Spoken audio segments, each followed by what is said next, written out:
Eto na nga pala lahat ng pili na mga nilinisan ko kahapon. Ipapakita ko pa nga sana sa inyo yung laman nito, kaso nga lang tinawag na ako ni Mister para videoan yung saging namin na huminog na. Naghahanap kasi si Mister ng gugulayan naming lubi-lubi, kaya pati yung saging ay napansin niya na rin na hinog na pala. Mataas kasi yung bintahan ngayon ng mga pili, kaya dire-diretso yung pangunguha namin. May buwan din kasi na mababa ang presyo niya, tapos minsan nag-i-stop buying pa. Kaya habang mataas pa ang bentahan ay sinusulit na namin para naman malaki yung kita din namin. Habang binibidyoan ko nga ito ay sabi ko sa sarili ko, sana naman ay walang kinainan ng mga ibon. Minsan kasi kahit hilaw pa ay makinakain talaga nila. Pagpasensyaan nyo na nga pala kung may mga maririnig kayong mga baboy dito. Andito kasi ako sa may likod ng bahay namin. Dahil wala namang ibang pwesto, sa harapan kasi may mga nagbibideo, okay, kaya dito na lang sa may baboy. At least yung baboy maririnig nyo.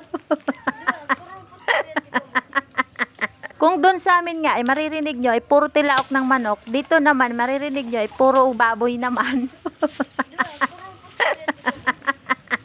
Yung pagbo-voice over ko nga sa video ko ay hindi ko na mapukusan dahil yung pamangkin ko ay tawa rin ng tawa dahil yung baboy ay ang ingay-ingay din. Ang sabi niya pa nga ay videoan ko daw yung baboy na papansin. Maiba nga ako, eto nga palang puno ng abukado ay napakadami ng bunga. Tapos yung iba nga naman ay naglalaglaga na. Pero siyempre mamaya ko ipapakita sa inyo dahil narinig ko nga yung pato namin na umiik-ik.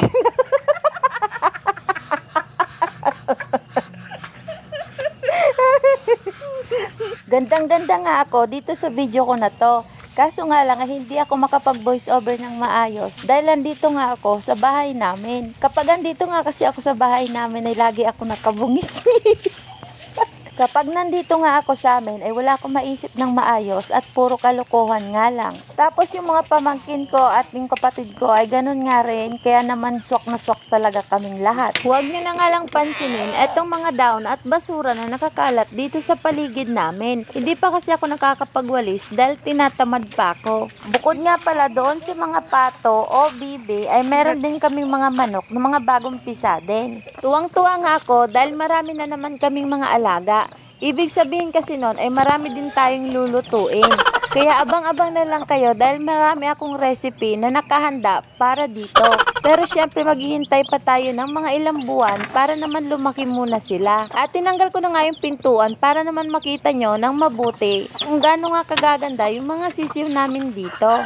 Eto rin nga pala yung iba pang malalaki na. Tapos kung makikita nyo ay yung isa nga ay wala ng paa. Putol-putol na dahil sila nga mismo ay nagtutukaan. Nakakatuwa nga dahil hindi ko na kailangang tandaan pa sila ng isa-isa dahil sila mismo ay tinandaan na yung mga sarili nila.